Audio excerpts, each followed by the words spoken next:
તમને આપવાનો છે. આપણે લગભગ 5 થી 7 મિનિટમાં હવે આ પ્રવચન પૂરું કરીશું. એક પાંચમો વિચાર તમને આપવાનો કે ઇન્ફિરિયોરિટી કોમ્પ્લેક્સ ના રાખતા, લઘુતા ગ્રંથિ ના રાખતા.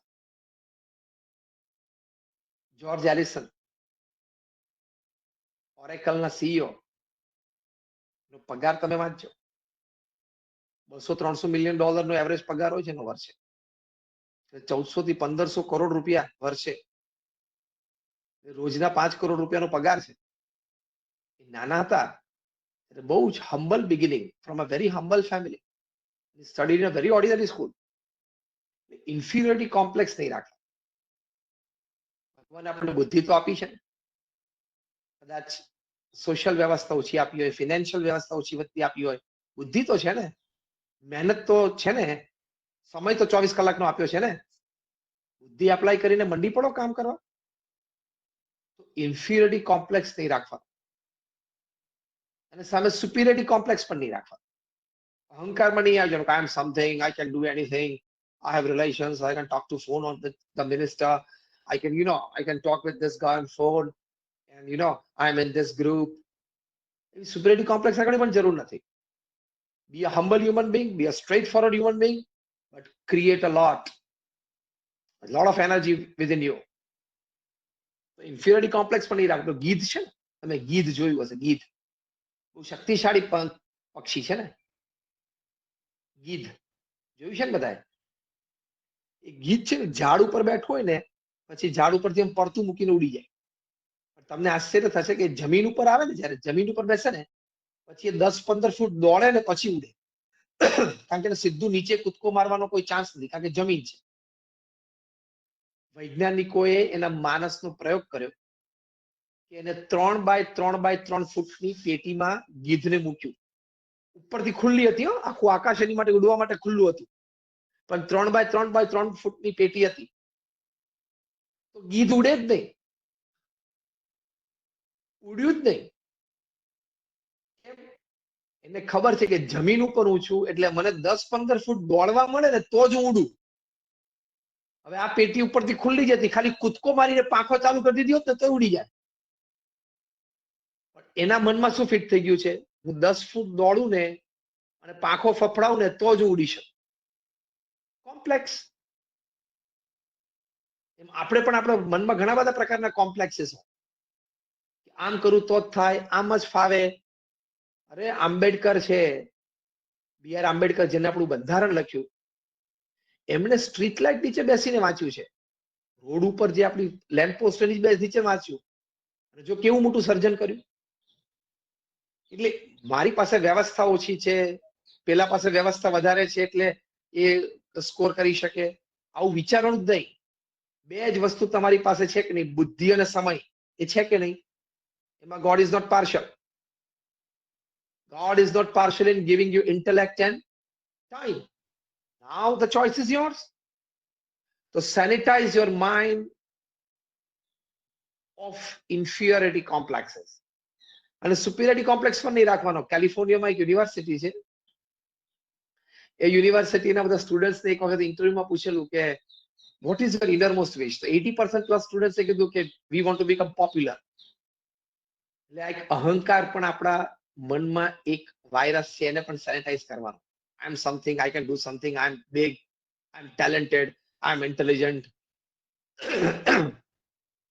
I am qualified. આવો અહંકાર નહીં રાખવાનો. ડોન્ટ ઇન્ફ્લેટ યોર આઈ, અધરવાઇઝ કોઈ પંચર કરશે જ. અને સિસ્ટમ જ એવી છે દુનિયાની, તમારો આઈ પંચર કરનાર તમારી આજુબાજુ જ હોય. Let me tell you very frankly on your face today that every third person besides you is in some way more intelligent and in some way more talented than you. શું કામ ego રાખવાનો? Deflate your ego. People will love you.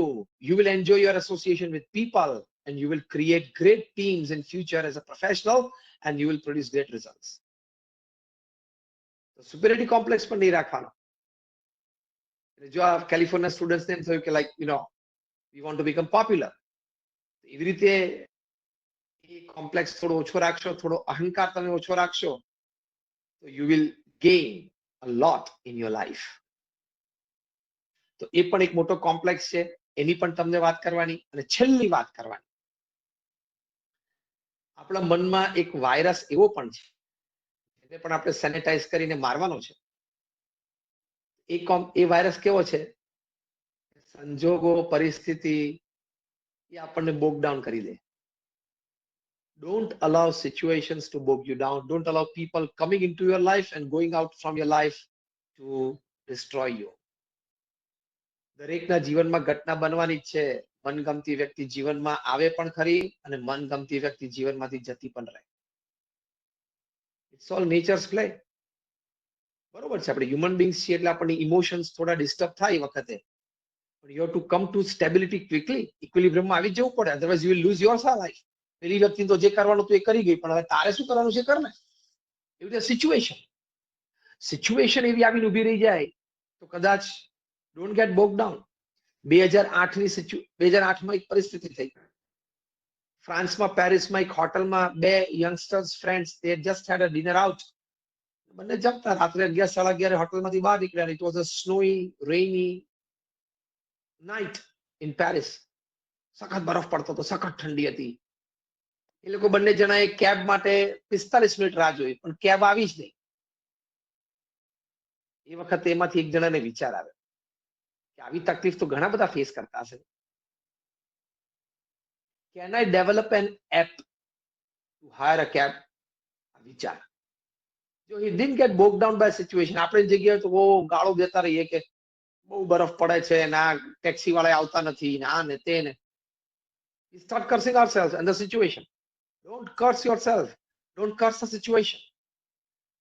Be in a frame of mind that what can I do immediately to come out of this situation?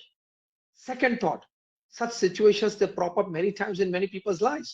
Can I do something to help these people also? આવા વિચારો રાખો ને. આ યુવાનને એવો વિચાર આવ્યો કે આવા બર્ફીલી રાતો તો ઘણી બધી પડતી હશે, ઘણા બધા લોકો અટવાતા હશે. Can I develop an app that can help people to hire a cab? બે કેબથી એમને કેલિફોર્નિયામાં શરૂઆત કરી.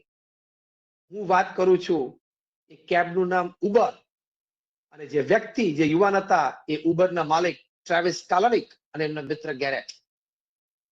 Today Uber is 3.3 million rides every day in 66 countries of the world.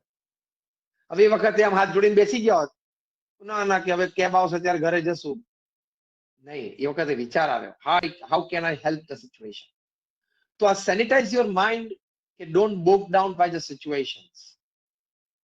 અને છેલ્લે વાત કરવાની, ભગવાન પ્રત્યેની શ્રદ્ધા પણ રાખજો. એમાં પણ ઘણા બધા research papers by man of science તૈયાર થયા છે. તમે ભગવાનના નામ સ્મરણથી, it has been proved by the University of Philadelphia, proved by the University of Pennsylvania, by psychoneuro softwares, about 4,000 subjects, કે ભગવાનનું નામ સ્મરણ તમે નિત્ય કરો 12 મિનિટ માટે માં, તો તમારો મેમરી પાવર વધે છે, તમારો વિલ પાવર વધે છે, તમારો કોન્ફિડન્સ લેવલ વધે છે, તમારી બફર કેપેસિટી એટલે capacity to absorb shocks of life એ પણ વધે છે, અને તમારી ઇમ્યુનિટી સિસ્ટમ પણ થાય છે કોવિડ-19 સામે લડવા માટે. ભગવાનના નામ સ્મરણથી આટલા બધા લાભ છે. સાયકોન્યુરો સોફ્ટવેર થી આવા નામ સ્મરણ વખતે શરીરમાં કેવા હાર્મોન્સ રિલીઝ થાય છે, એ હાર્મોન્સની શું એક્ટિવિટી છે, આ બધું ટ્રેસ કરેલું છે. અને આ નક્કી થયેલી વાત છે. It is a scientific experiment, not just a belief. તો ભગવાનના નામ સ્મરણથી રોજ સવારે મનને તમારે સેનિટાઈઝ કરવાનું, પવિત્ર કરવાનું. એટલે તમારો memory power, will power, confidence level બધું વધશે. This is proved. તો આવા થોડા સેનિટાઇઝેશન્સ મનના કરજો. You have a wonderful future. You youngsters are the future of the country, and you are going to take